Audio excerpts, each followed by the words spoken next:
Imagine a wild land of rushing rivers and rolling hills, a land dotted with cattle, fish, and animals, a land of freedom, of independence, of life. There are not many places like this, and the cultivation of one can create the most wondrous history.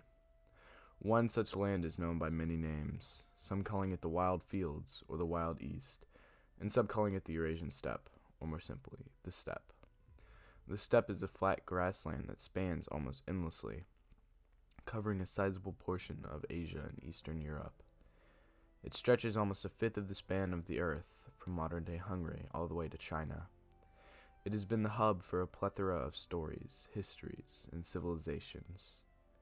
Things like the Silk Road, an expansive trade route from Europe to Asia, was mainly focused through the steppe.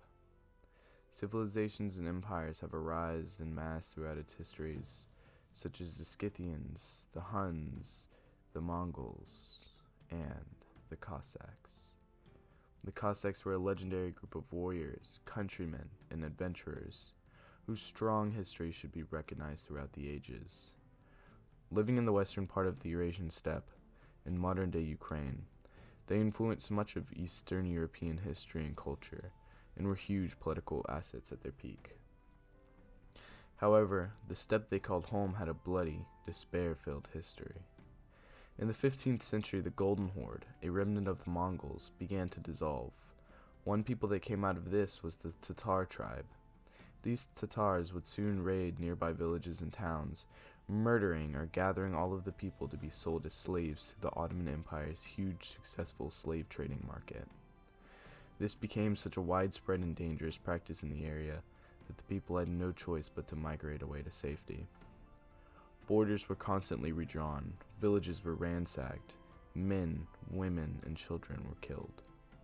Colonization meant death, and soon this once populated place became a political no man's land, a treacherous frontier, a frontier of danger and freedom, which was soon to be conquered. In the late 15th and early 16th century, the Americas had been discovered and were being colonized by the great European nations. This caused a need for wheat and food, greatly supplied by the huge farms in the Polish-Lithuanian Commonwealth, Muscovy, and Crimea. In turn, many peasants were forced into serfdom. Serfdom was a practice in which one was tied to a plot of land, usually to farm it. Serfs, as they were called, were usually forced to farm this land by higher-ups, called lords, to which a large portion of the crops and grain would go to. Serfs lacked many of the privileges of freedmen, and weren't even allowed to leave their plot without permission. This caused a lot of peasants and serfs to escape and seek residence elsewhere. Meanwhile, seasonal hunting parties would venture into this wild east, obtaining food and supplies. As this continued through some years, the men would stay longer and longer. Soon, they began to colonize. Altogether, over many years, these people would join together and make a name for themselves, known as the Cossacks. Cossacks were adventurers, escapees from serfdom, bandits, freedmen, hunters, rogue Tatars, and anything and everything in between. They had a wide diversity of backgrounds and ethnicities, which contributed to their strong senses of equality, democracy, and culture. Cossacks operated in autonomous groups referred to as hosts. They primarily settled in a few groups, mainly on the Don, Terek, Dnieper, and Ural rivers. The Zaporozhian Cossacks, or Zaporozhian hosts, one of the main groups in this dangerous frontier, was settled along the Dnieper River. Other hosts played important historical roles, such as the Don Cossacks on the Don River, who were largely connected with Russia and its history. The base of the Zaporozhians was on an island beyond the Dnieper River, a fortified settlement called the Sik. This is how they got their name, as Zaporozhian means beyond the rapids, or land beyond the rapids. This Sik proved to be a capital for all of the Cossacks, a symbol of inspiration and strength. There was much to the strong and vibrant Cossack culture. Appearance-wise, most supported the famous single strand of hair with the rest of the head shaved. Another characteristic was a large bushy mustache, a symbol of strength and respect. The Cossacks had a different mindset to many other powers in Europe in the area, one of such ideas being politics. They had a strong sense of equality in all citizens, different genders, different races, all had similar social and political rights. Laws were enforced by elected officers, usually military officers. At times, the Cossacks would elect a great leader known as the hetman. This hetman had great power and great belief from his people, hard to be compared to the rulers of other European nations. This is what caused them to be later referred to as a hetmanate. They were also smart when it came to foreign and external politics. The Cossacks would use a strategy for decades, which consisted of shifting alliances between Polish Lithuania and Muscovy, depending on which side was better for them. They commonly fought for whichever side showed them the most respect, as this was the key to the Cossack lifestyle. To these other nations, the Cossacks were a necessary shield for their long southern borders with the Tatar raiders. Possibly one of the most notable things about the Cossacks, however, is their military strength and power.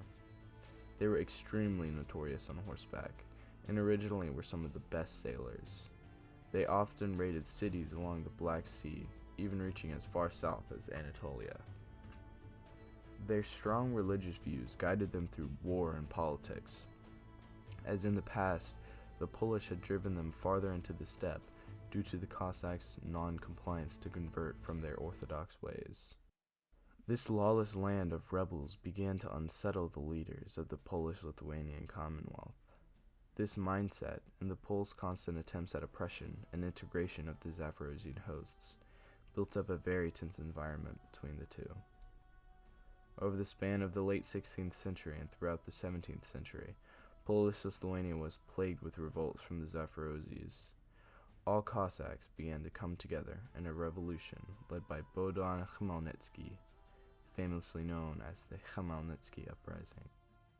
Being the son of a Cossack officer in the Polish-Lithuanian military, he fled to the Zaporozhian Sich after getting into a land dispute with a Pole that turned dangerous. This served as a final display of Polish oppression, and that no Cossack was safe, and no Cossack was protected by Polish law and aristocracy.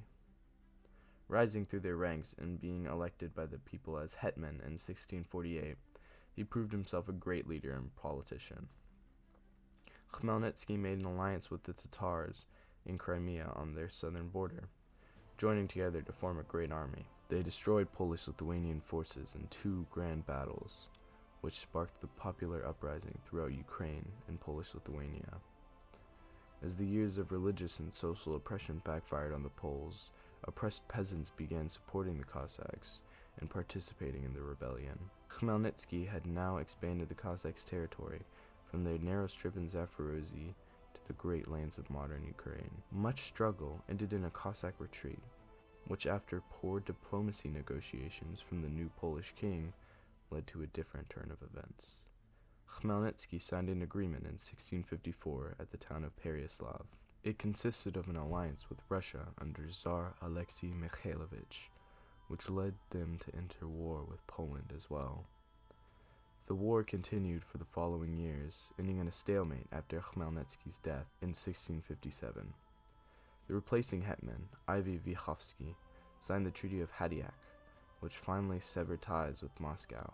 Khmelnytsky himself was seen as a hero to the Orthodox Church for liberating all Orthodox Christians, though the whole thing stemmed from an individual and private dispute. Throughout the coming decades and centuries, much more happened with the Zaporozhian Cossacks. Other Cossacks and hosts continued to play major roles in history, even up to the First World War. Though finally dissolved by Russia in the 18th century, the Zaporozhi's legendary history is one that is neglected to be studied in common history. All the way from the initial settlement of the Western Eurasian steppe, the integration of hundreds of different ethnicities and cultures, to the Khmelnytsky uprising and rebellions that expanded the Cossacks to modern-day Ukraine, these people proved to be some of history's greatest and most interesting subjects.